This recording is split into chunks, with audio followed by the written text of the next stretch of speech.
Chicos, ¿cómo están? Muy buenas tardes o noches ya con cada uno de ustedes. Por ahí Verónica, John, Amparo, muy buenas. Buenas noches, mi. ¿Cómo están, chicos? Bueno, espero se encuentren bien, ¿no? Espero que... ¿Cómo estás, Janina? Buenas tardes o buenas noches ya por ahí. Bueno, uy, un momentito, por favor. Buenas noches, mis.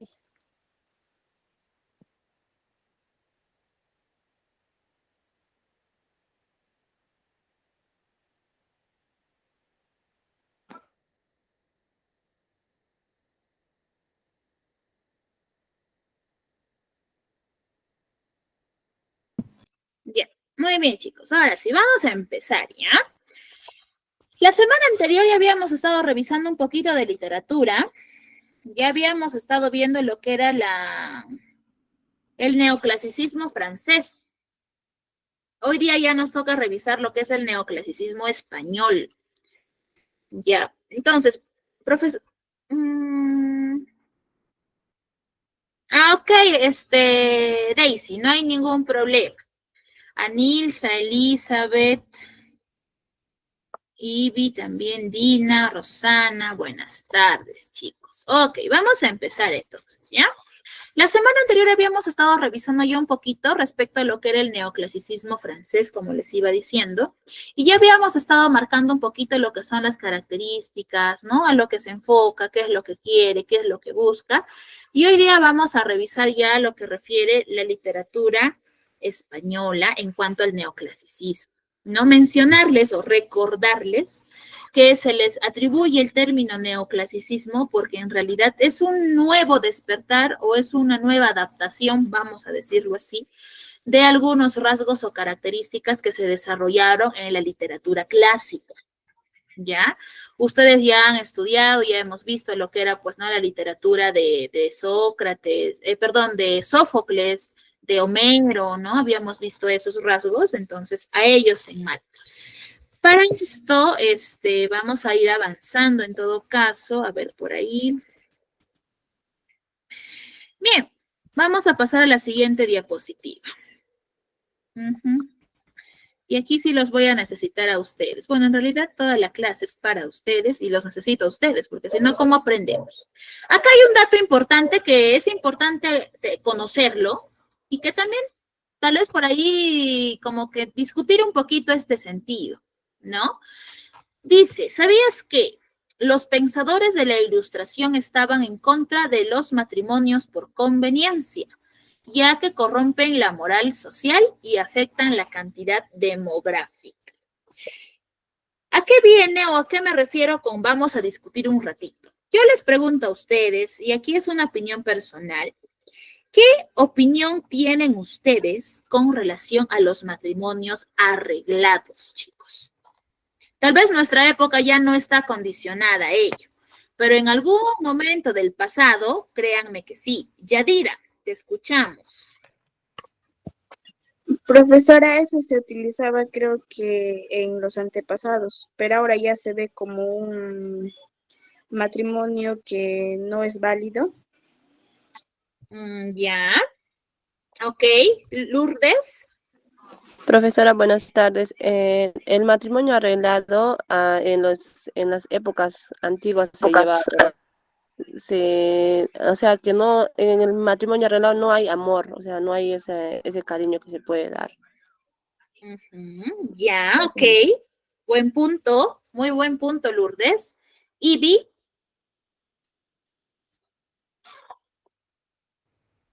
Profe, yo tengo entendido que anteriormente los matrimonios arreglados eran por conveniencia, a veces, muchas veces era por economía, por estabilidad o siempre se arreglaba por las familias que tenían, pues, se puede decir de manera de alcurnia, ¿no? Siempre mayormente eran matrimonios arreglados así, por el apellido que tenía la familia o la palabra, ¿no? Que tenía la familia que era más el honor, se manejaba más con el honor, ¿no? Ok, muy bien, Ivy. María. Buenas tardes, Miss. Tengo entendido, por lo poco que mi mamá me sabía contar, es de que hacían los arreglos así entre sus vecinos, así, ¿no? Desde chiquitos. Y la persona tenía que dar un dote, en la mujercita tenía que dar un dote para que se pueda casar, si no, no lo podían hacer. Pero ya con el tiempo ya eso fue cambiando y ahora ya no es así, pues ya, como dice, la época fue cambiando y ya, ahora ya todo es por amor, ya no es por conveniencia, como se dice. Claro, ¿no? Si nosotros nos ponemos en la posición que estamos actualmente y comparamos con la posición antigua, obviamente vemos que todo ha ido evolucionando. A ver, John, ¿qué nos dice John? John nos dice, los matrimonios de esa época se veían más por las posiciones sociales y su estatus social. No debían mezclarse con las de clase baja, con los de la clase alta. Ya, correcto, ¿no? Y básicamente por ese punto iba, ¿no? Siempre era un tema de por ahí, ¿no? De si yo pertenezco a tal clase, no podía consentir un matrimonio de mi hijo o de mi hija con alguien que no pertenecía a nuestro mismo estrato social. Carmen.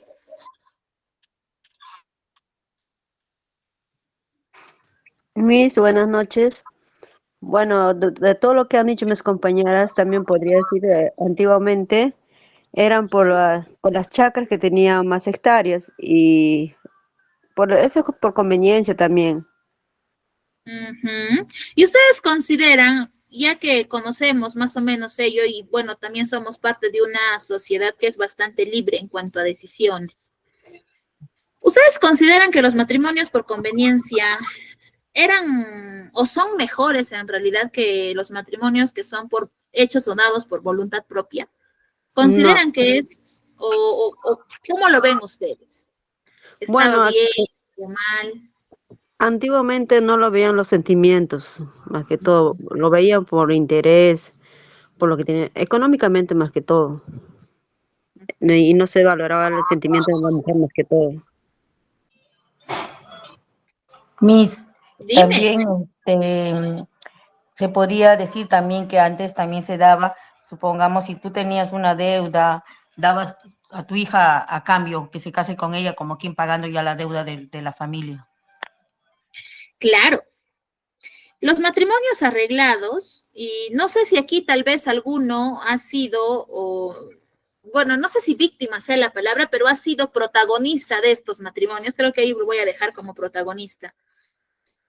Ya sea como una persona que ha vivido esto o ha tenido familiares, amigos, tal vez por ahí, que les ha tocado pues casarse con alguien porque así lo decidieron los papás, ¿no? Porque esto era una decisión de los padres, más no de los propios hijos que estaban pues en posición de matrimonio, ¿no? Era de los temas de los papás. Si los papás veían por conveniente tal punto a favor, lo aceptaban, ¿no? A ver, por ahí Daisy me dice, los matrimonios arreglados en ese entonces era por una posición social y económica de la familia, en buscar parejas para emparejarlas sin importar el sentimiento. Daisy, correcto. Muy bien. Vamos viendo eso. Entonces, miren, esa postura, porque yo ahorita lo que puedo concluir con lo que con lo que me están diciendo, es que aquí, por la digamos que es una opinión compartida, el hecho de que en realidad los matrimonios arreglados no eran un camino adecuado, ¿no? O sea, si lo vemos así, no es un camino que tal vez ustedes quisieran repetir para con sus hijos o para con sus nietos, ¿no? No quisieran decir, ah, ya sabes qué es, supongamos, ¿no? Mi hijo, mi hija, señorita, o mis hijos de futuro, tal vez, ah, ya yo los voy a casar con tal. ¿No? Ya no funciona así nuestro sistema, ya no funciona, ¿no? Ya cada uno incluso ustedes han optado y tomado esas decisiones por cuenta personal, ¿no? Pero así como aquí en este salón, la mayoría coinciden que en realidad ha sido una situación que, bueno, pues no ha sido la mejor. Lo mismo los pensadores de la Ilustración, ¿no? Ellos también tenían esa percepción, ellos también veían esta situación como un daño moral, como un daño, a esa parte humana, ¿no? ¿Y a qué se refiere con la cantidad demográfica? Porque muchos sabemos que de esos matrimonios que han sido arreglados, a las justas, en cuanto a hijos, a las justas sí han tenido un hijo, ¿no? En cuanto a descendencia, no es una descendencia, pues, extensa, ¿no? O vasta, sino es mínima, ¿no? Entonces, por ahí vemos, profesora, ¿por qué hablamos de matrimonios arreglados y eso qué tiene que ver con el neoclasicismo español? Porque eso es nuestra clase de hoy día. Hoy día nosotros vamos a revisar lo que es el neoclasicismo español, vamos a conocer a qué se refiere y vamos a tocar algunos temas que han sido un foco de discusión en este periodo para que ustedes lo conozcan, ¿ya? Para que ustedes sepan, a ver, el neoclasicismo español, qué busca, qué hace, qué persigue. Para esto vamos aquí. El neoclasicismo español, chicos, es una etapa que va a tener como época o momento de apogeo el siglo XVIII, ¿ya? Y además es prácticamente la imitación de los parámetros de Francia, ¿correcto? ¿Cuál es su contexto? ¿Qué influye? Porque, ojo, cuando nosotros revisamos literatura, también vamos revisando lo que es la parte de la historia. Sin historia, nosotros no podríamos tal vez tener gran amplitud en cuanto a la influencia que han ejercido las situaciones sociales y políticas en las diferentes artes que se han desarrollado, no solo en literatura, sino en la escultura, por ahí tal vez en la música, etcétera. ¿Ya? Ahora, ¿cuáles son las características que tiene el neoclasicismo español? Esta corriente literaria maneja un pensamiento lógico. ¿A qué se refiere? A que rompe las neblinas tal vez de la ignorancia o busca que el ser humano en realidad razone frente a lo que pasa en su sociedad. Es decir, marca mucho el término de la racionalidad. Ustedes saben que nosotros los seres humanos somos seres pensantes. Entonces el neoclasicismo se busca eso, que el ser humano ponga en práctica esa cualidad que tiene para poder analizar y darse cuenta de las diferentes situaciones sociales que acontecen en su periodo o en su etapa. ¿Ya? Es decir, que si nosotros ponemos en una balanza los sentimientos sobre la razón, va a ganar la razón al 100%, ¿no? Entonces, ¿qué procesos históricos intervienen en este periodo mencionado? Uno, la presencia de la Ilustración, ¿ya? Por ahí tal vez han estado o han escuchado respecto a ello, ¿ya? Ustedes saben que en la literatura medieval, la sociedad era, vamos a decirlo así, estaba cegada, ¿no? Estaba en una neblina cultural por la misma presencia de la religión, ¿no? Las personas que iban en contra de esta eran ya consideradas herejes y eran perseguidas, ¿no? Entonces, una persona que podría hacer una autocrítica de su sociedad ya era alguien que era considerado rebelde o que iba en contra de las normas de esos tiempos. Y por lo tanto, pues lógicamente el aspecto crítico analítico no era algo que se desarrollara pues con total normalidad.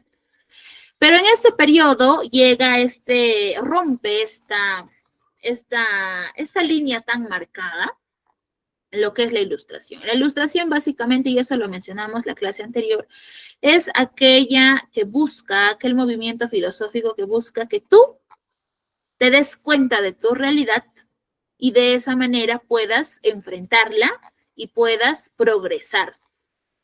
¿Listo? Entonces, vamos viendo eso.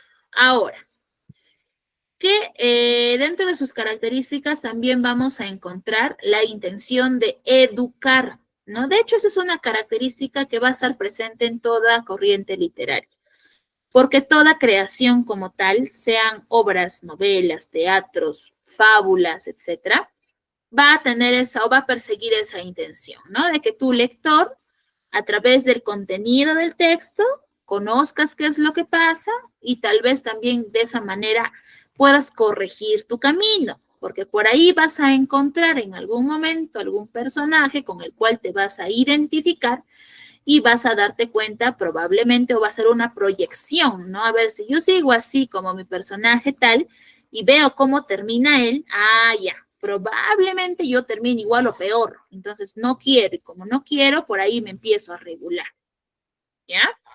Ahora, ¿qué más va a tener aquí? Va a tener idea de libertad, ¿ya? Porque solo si tú eres libre, chicos, vas a ser capaz de poder hacer una crítica a lo que ves, ¿ya?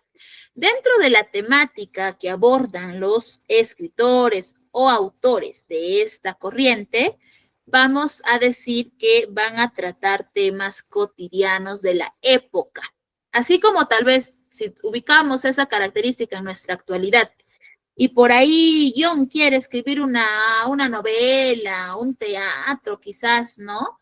Y va a tratar algo de lo cotidiano en nuestra actualidad, no sé, tal vez John va a hablar sobre, a ver, ¿qué podría hablar yo? Sobre las extorsiones, por ejemplo, ¿no? Que son un tema que actualmente, pues, creo que nadie está libre de él, lastimosamente, ¿no? O por ahí, María quiere escribir su obra y va a tomar un aspecto de la realidad, una cuestión social, la corrupción, profesora. Perfecto, porque sí, es o responde a algo cotidiano. Todos los días escuchamos que robaron las autoridades, todos los días escuchamos los desfalcos que hacen. O por ahí, profesora, yo voy a hablar de la inseguridad ciudadana. Perfecto, todos los días roban, todos los días secuestran, todos los días pasan un montón de cosas malas. Entonces, tomas eso de tu realidad y lo plasmas en tus ojos. ¿Listo? Ahora, ¿cuáles o quiénes son los representantes del neoclasicismo español? ¿Serán los mismos que del neoclasicismo francés? No. Ya, aquí vamos viendo algunos, ya, y vamos aquí. Justo acá los vamos a ver de manera más precisa. Vamos a tener a Tomás de Iriarte, ya. Vamos a tener a Samaniego. Ya, ahí están sus obras. Me parece que la semana anterior ya habíamos revisado un poquito de lo que eran las fábulas, ya.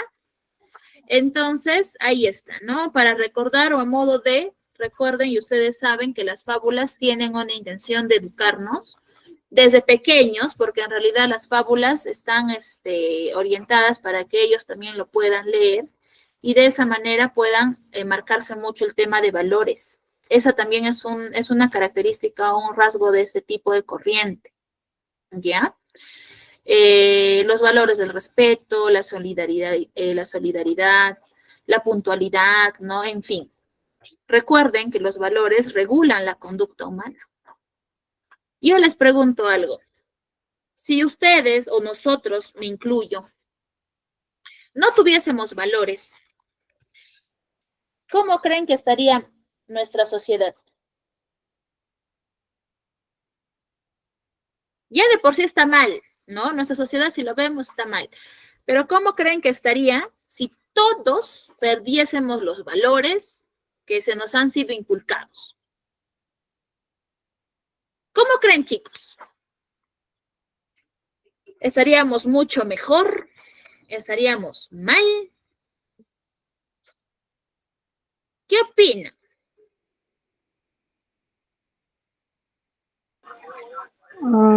Buenas tardes, yo creo que estuviéramos súper mal, porque ¿Por qué, Verónica? porque no habría, como no hay valores, no hay respeto, no hay nada. Chicos, yo les pregunto, entre todos los valores que ustedes conocen, que ustedes practican, que ustedes enseñan, todos los valores son importantes, se sabe y se quede así. Pero entre todos, ¿cuál creen que pueden considerar ustedes un poquito más importante que los demás? El respeto. ¿Por qué, Verónica, el respeto? Porque yo creo que si no hubiese respeto, todos andaríamos, no sé, de repente insultándonos, sin un saludo de por medio, mirándonos mal. Ujú, ya. Katiuska también me dice el respeto. Ya. Todos coincidimos en qué es el respeto, o esa es una opinión personal, ojo. No es que si yo digo, profesora, que es otro valor, está mal, no, es opinión personal. Particularmente opino igual que Verónica, comparto su postura y siempre le digo esto a los jovencitos también. Si tú no te respetas, lógicamente no vas a poder dar ese valor a los demás. Todos los valores que nosotros practicamos, conocemos y aprendemos, parten y nacen en uno, ¿no? Si es que yo como persona individual, independiente, no me sé respetar, pues lógicamente al mundo no le voy a poder dar algo que no tengo o algo que no soy. Entonces, es por eso que esa es la intención, por ejemplo, en el caso de los más chiquitos de casa, los niños de inicial o incluso desde los 2 años creo que van a cuna, se les busca inculcar esos valores para que crezcan con ellos, ¿no? Y cuando ya sean pues jovencitos, señoritas, se les sea algo totalmente natural actuar como hombres y mujeres de bien, ¿no? Porque como dice Verónica, ¿no? Y justo con la pregunta antes de que les hacía, ¿qué pasaría si todos, por ejemplo, aquí no tuviésemos valores, ¿no? Y hablando a nivel del Perú, simplemente del Perú, no a nivel mundial, ¿no? Si ahorita de por sí la situación está bastante complicada en nuestro país, imagínense cómo sería si es que todos actuáramos de la misma manera, ¿no? Entonces, vamos teniendo en cuenta ello, ¿no? Entonces, un rasgo marcado del neoclasicismo justamente es el enfoque en valores, ¿no? Que se brinda o se da a través de sus creaciones como tal, ¿ya? Ahora, dentro de lo que es el teatro, ¿ya? Dentro del neoclasicismo español, va a resaltar bastante este personaje de aquí que se llama Leandro Fernández Moratín, ¿ya? Leandro Fernández Moratín nace en 1760 y fallece en 1828. Profesora, él es un dramaturgo español, ya él nace en Madrid y pone en evidencia o qué resalta él en sus obras, una sociedad viciosa, resalta mucho los errores que comete el ser humano, pero a través de la sátira, o sea, a través de la burla, ¿no? Él se encarga mucho de marcarnos, a ver, socialmente hablando, qué vicios tiene mi sociedad. Yo les pregunto, ustedes, bajo un ojo crítico, ¿qué vicios consideran que tiene nuestra sociedad actual? ¿Qué vicios le encuentran, chicos? ¿Qué errores le encuentran a nuestra sociedad?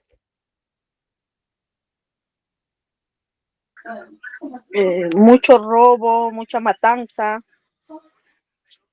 Ya, Creo correcto. que, ¿no? Ya, sí, muy bien. Robos, asesinatos. ¿Qué otros vicios le encuentran?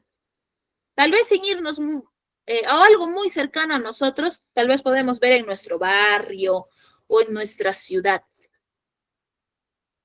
¿Qué vicios le encuentran? Aparte o añadiendo a lo que Verónica nos menciona de asesinatos y robos. ¿Qué otros vicios tiene el Perú, chicos? El licor. Muy bien, Carmen. La dependencia al licor, perfecto. Las drogas también. Las drogas también, perfecto. Y no me van a dejar mentir. Cuando ustedes salen a la calle, hay zonas en la ciudad en la que ustedes están donde se concentran grupitos que están pues ingiriendo bebidas alcohólicas, ¿no? Miss, eso mucho influye de los padres, porque a veces permiten salir a la calle justamente cuando apenas están en promoción, dejan salir. Claro, Ahí papás también a veces permiten en la tomada de cuando ya terminan el colegio, permiten. Eso influye mucho a los padres, Miss. Claro, ¿no? Los papás en sí juegan un rol importante, pero ojo aquí, y a eso yo no sé, ¿no? Tal vez hasta cierto punto lo admito, pero también como que unos jóvenes, en el caso de secundaria, ¿no? Ya son personas pensantes, ya son jóvenes, ya son señoritas que pueden discernir con facilidad lo que es bueno y lo que es malo. Si bien es cierto, el rol del papá es importantísimo, porque si los papás a veces dejamos a libre albedrío a nuestros hijos, no sabemos si realmente esto va a hacer que estos se encaminen bien o por ahí pierdan el rumbo, ¿no? Porque es un cuchillo de doble filo, vamos a decirlo así. Pero también está el hecho de como personas críticas y pensantes también pueden ellos decidir, ¿no? Claro que por la edad que tienen son un poquito susceptibles, ¿no? A veces por presión social, ¿no? Porque el amiguito lo hizo, ellos también lo hacen, ¿no? Entonces, miren, todos esos vicios que nosotros, miren, vemos ahora en nuestro Perú actual, en nuestra realidad, lo mismo hizo Moratín. Moratín observó cuáles eran los vicios sociales en su época y los plasmó en sus obras teatrales, ¿ya? ¿Qué más hizo Moratín por aquí? Utiliza él 3 unidades clásicas y su nombre original, su verdadero nombre completo es Leandro Eulogio Melitón Fernández de Moratín y Cabo. Todo eso, sus datos. Nosotros a las justas sí tenemos a veces un nombre y nuestros 2 apellidos, ¿no? A veces otros 2 nombres y 2 apellidos. Pero aquí miren, ve nuestro flamante escritor, Leandro Eulogio Melitón Fernández de Moratín y Cabo. Eso es su nombre completo. Claro que dentro de la literatura solamente se queda con Leandro Fernández Moratín, nada más. ¿Ya? ¿Qué obras ha escrito Moratín? Ha escrito la teoría de la comedia, El viejo y la niña, la comedia nueva, El varón, la mojigata y El sí de las niñas. Entre estas obras, probablemente alguna o algunas se les hace conocida. Tal vez lo han leído o tal vez han escuchado de alguna de ellas, ¿no? Entonces, nosotros hoy día vamos a revisar.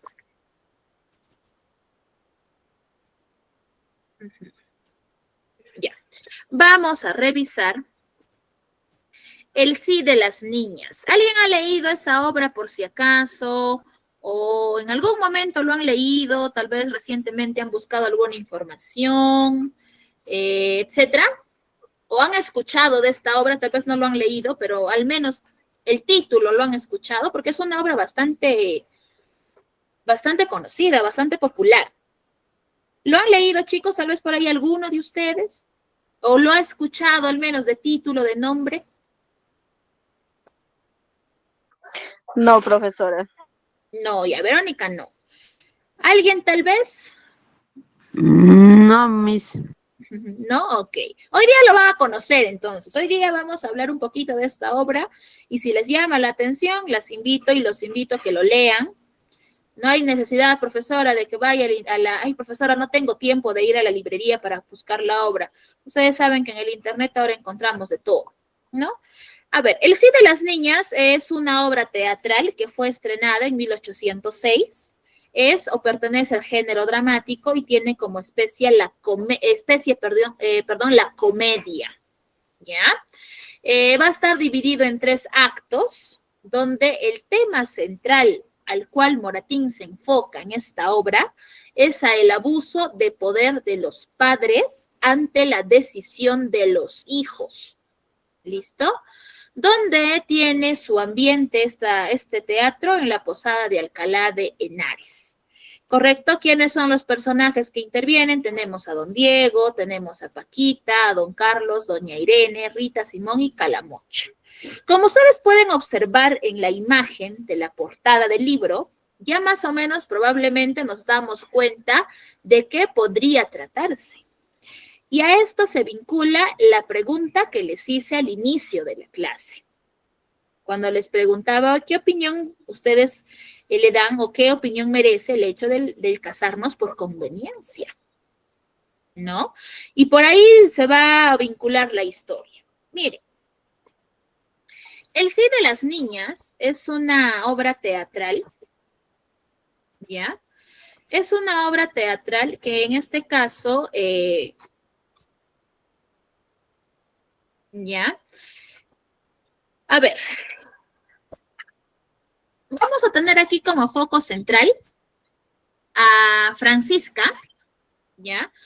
Que es una chica, no es una señora, en realidad es una señorita de 16 años. Esta señorita iba a casarse o fue prometida de, en este caso, don Diego, ¿ya? Profesora, ¿es pareja de don Diego por decisión propia? No. Ella fue comprometida con este señor, porque él sí es un señor de unos 59 años en matrimonio por decisión de la mamá de ella, ¿ya?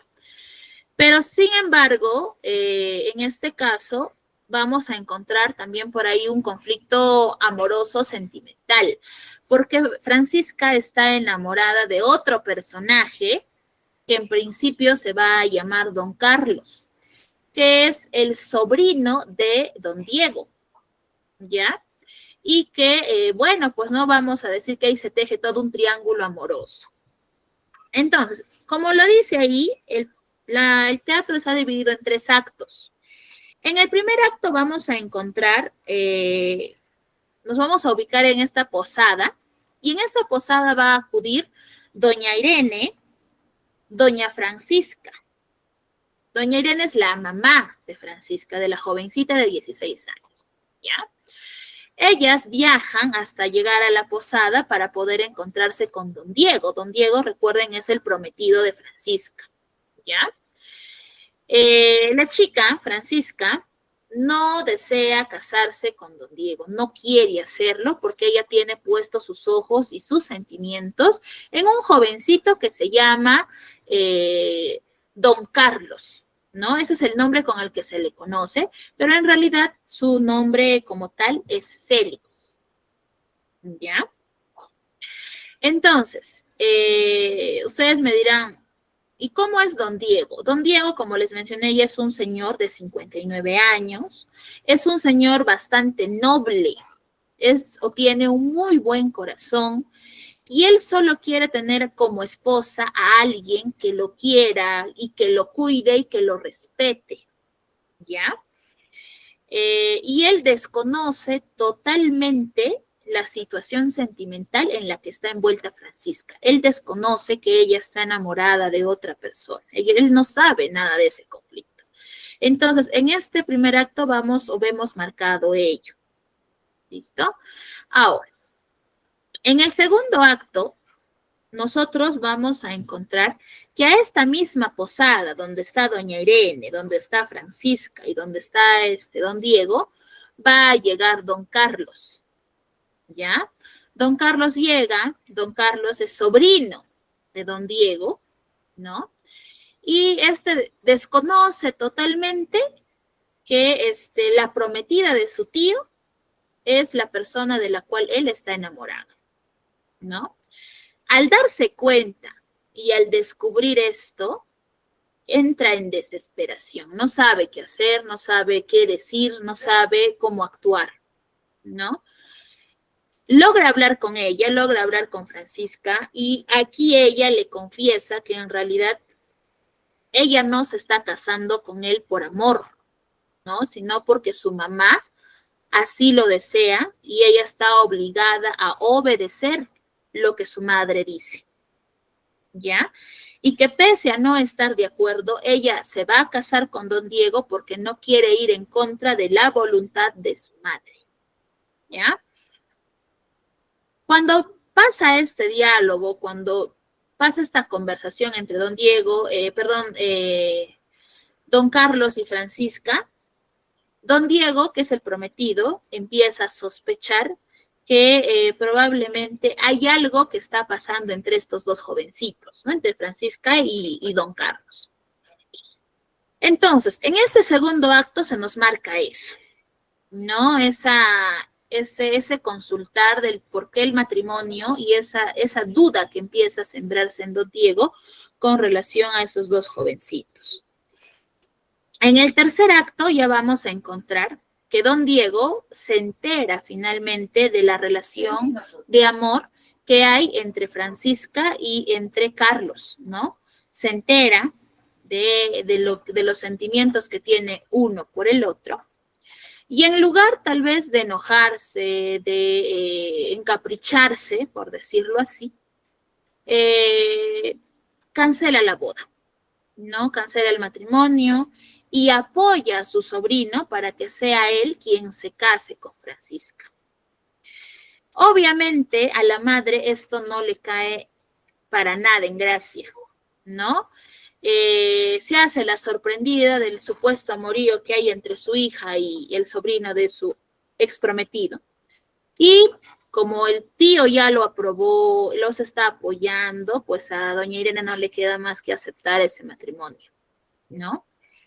Entonces, esta obra teatral, por decirlo así, concluye en un final feliz, porque los dos jovencitos que se quieren logran estar juntos, logran casarse, logran ese amor, ¿no? Y van en contra incluso, sutilmente, ¿no? Una crítica a las imposiciones sociales, porque por ahí ustedes al principio me decían, ¿no? De que estos matrimonios por lo regular son pues porque se busca un beneficio económico, un beneficio en cuanto a estatus social se refiere. Entonces, ello, ¿no? Con ese matrimonio, que en un principio era arreglado entre la señora Irene, entre doña Irene y don Diego, se ve afectado y se rompe. Es como si se rompiese esa norma social, ¿no? Como quien dice, no, si tú estás en un estatus alto, tienes que casarte con un estatus alto. Y si estás en un estatus bajo, tienes que casarte con alguien que esté en ese mismo estatus o en ese mismo estrato. Entonces aquí se rompe, ¿no? Porque pese a tanto Francisca como Carlos logran casarse. Ahora, ¿qué opinión se merece este teatro, chicos? ¿Qué opinión se merece? Miren, aquí podemos hablar, si nosotros tal vez nos ponemos a analizar a los personajes, ¿qué podríamos decir de cada uno de estos? Por ejemplo, hemos hablado de, en este caso, doña Irene, de doña Francisca, hemos hablado de don Diego. ¿Qué opinión se merece, por ejemplo, Francisca? ¿Qué cualidades o cómo la podríamos definir? ¿Cómo podríamos definir a Francisca, chicos? ¿Cómo es Francisca? Es una señorita irrespetuosa, rebelde, sin causa, que vaya y deshace su regalado gusto. ¿Y Katiuska? Bueno, profe, lo que yo entiendo es que es una niña, se podría decir, sumisa y obediente a lo que dices tu mamá. Claro, ¿no? Claro que sí. O sea, si la mamá le dijo te casas con tal, es porque te casas. Aquí, y ella misma en la parte que les digo, ¿no? Ella no lo quiere hacer, pero no va a ir en contra de la voluntad de su madre. Lo va a terminar haciendo. ¿Correcto? Muy bien. Sí. Claro que sí. Entonces, a ver, ¿qué opinión se merece en este caso don Diego? Claro, el señor de 59 años. Miren, aquí dense cuenta, Yadira. Que es una persona generosa porque deja vivir su amor a su sobrina. Ya, claro, por supuesto que sí. Ahora, miren, dense cuenta que aquí hay un matrimonio o se quiere hacer un matrimonio de una jovencita de 16 años con un señor de 59. Imagínense esa situación. Ahora, ¿qué podemos decir de la mamá de Francisca, que es doña Irene? Ella es su madre. ¿Cómo ustedes la podrían catalogar?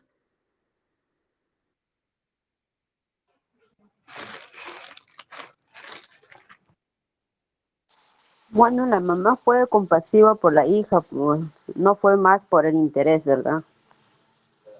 Pero esta mamá, doña Irene, fue quien pactó el matrimonio con don Diego. Bueno, fue por lo que el que se iba a casar, pues decidió, ¿no? No, es por eso que la mamá también decidió. Al final la mamá acepta el matrimonio porque le complace que su hija se case con este don Carlos.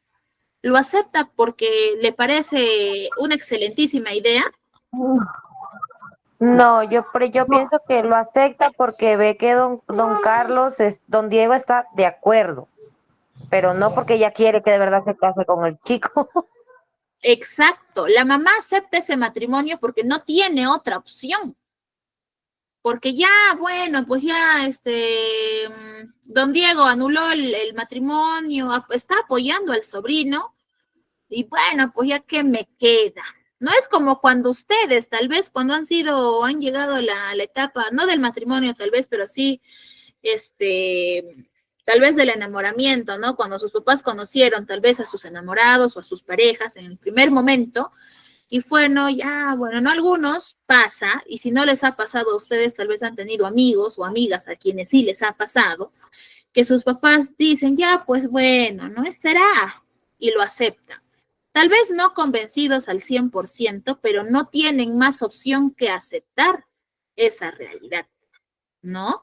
Lo mismo aquí, ¿no? La señora o doña Irene, en realidad, quería que su hija se case con don Diego porque esta era una persona pues de clase, era una persona de dinero, una persona que iba a poderles dar un estatus social pues muy bueno, ¿no? Pero que lastimosamente al final esos planes se ven frustrados porque su hija en realidad está enamorada de otra persona y que bueno, ¿no? Don Diego en realidad acepta ello y da, ¿no? Ahora, ¿qué podemos ver en su mamá? Un rasgo bastante marcado que es la manipulación, ¿no? ¿Por qué?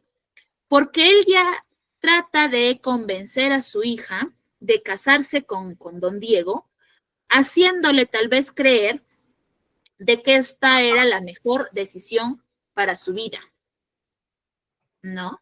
Pero en realidad ustedes creen que doña Irene estaba haciendo esa decisión porque en realidad era lo mejor para su hija o porque era lo mejor para ella. Yo creo que era lo mejor para la Pensaba, mamá. Claro, ¿no? En realidad era lo mejor, era una forma de conveniencia, ¿no? A ver, yo voy a estar muy bien acomodada socialmente porque sé que mi hija va a estar con alguien que me va a poder dar ese estatus, ¿no? Entonces, más que por mi hija, indirectamente o sutilmente lo estoy haciendo por mí. Entonces, en esta obra, en este teatro, se marca mucho lo que es este tema del matrimonio por conveniencia. Y también vemos que se ve en este caso relegado la libertad de elección, ¿no?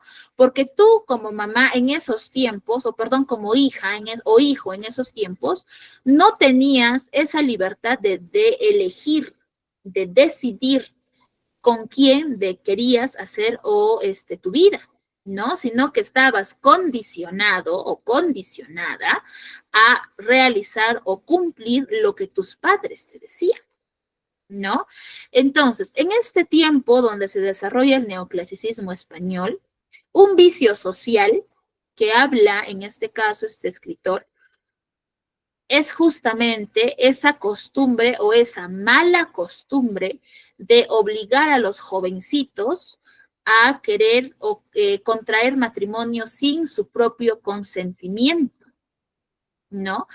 De hecho, en estos siglos, que fue el siglo XVIII, sobre todo en el caso de las mujeres, estas eran obligadas por sus propios familiares, por sus propios padres, a casarse con personas mucho mayores que ellas. Y una cualidad era que estas personas mayores eran personas de dinero o eran personas acomodadas. No eran cualquier señor de 59, 60, 65 años, sino eran personas que podían darles una vida cómoda, ¿no? Y se dejaba de lado el tema sentimental. Poco o nada importaba si tú estabas enamorado, enamorada, si tú querías estar con esa persona, independientemente de la edad. No importaba. Aquí lo que importaba era qué tan cómodo o cómoda, sobre todo en el caso de las damas, qué tan cómoda ibas a estar en la vida o qué tanta comodidad ibas a adquirir al casarte con determinada persona. ¿Dónde se refleja eso? ¿Con qué personaje se refleja eso? Con Don Diego, ¿no? Don Diego es un ejemplo de hombre maduro, adulto, ¿no? Perteneciente a una clase social alta, ¿no? Pero que también marca mucho el hecho de la razón, porque lejos de encapricharse, enojarse y casarse, así sea como sea con Francisca, él entiende que en realidad él no es correspondido y que el amor no debe ser una cuestión de que tú llegas y quieres a tal porque lo quieres, o sea, no debe ser impuesto, sino que es una elección, ¿no? Entonces, cuando él decide renunciar a ese matrimonio que en un principio fue acordado, simboliza justamente esa racionalidad, ¿no? Es como si ustedes estuviesen en esa situación. Yo sé que tal vez no muchos actuaríamos igual, ¿no? Tal vez algunos en su enojo, con mayor razón, acelerarían un matrimonio así, ¿no? Pero vemos que la razón de este personaje, que fue Don Diego, hizo, pues, ¿no? Que se entienda que no, que Francisca no iba a ser o no le iba a corresponder ni ahora ni más adelante, y que por lo tanto mejor cancelamos el matrimonio y que ella pues haga su vida, ¿no? Con otra persona, ¿correcto? Ahora, ¿qué opinamos de la educación que tienen aquí, que tiene en este caso Francisca? ¿Cómo creen que ha sido educada Francisca? Porque Francisca es una señorita de 16 años, pero ¿cómo creen que ha sido educada? Chicos y chicas, ¿cómo creen? ¿Cómo ha sido formada Francisca? ¿Cómo creen que ella ha podido ser formada?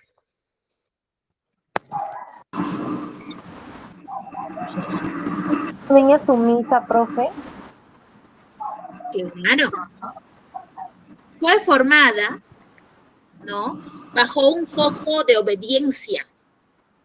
Yo les pregunto, aquí cuántos de ustedes, cuando tal vez mamá o papá se opuso a alguna amistad o alguna relación, hicieron caso? Yo creo que tal vez nadie o tal vez uno que otro, ¿no?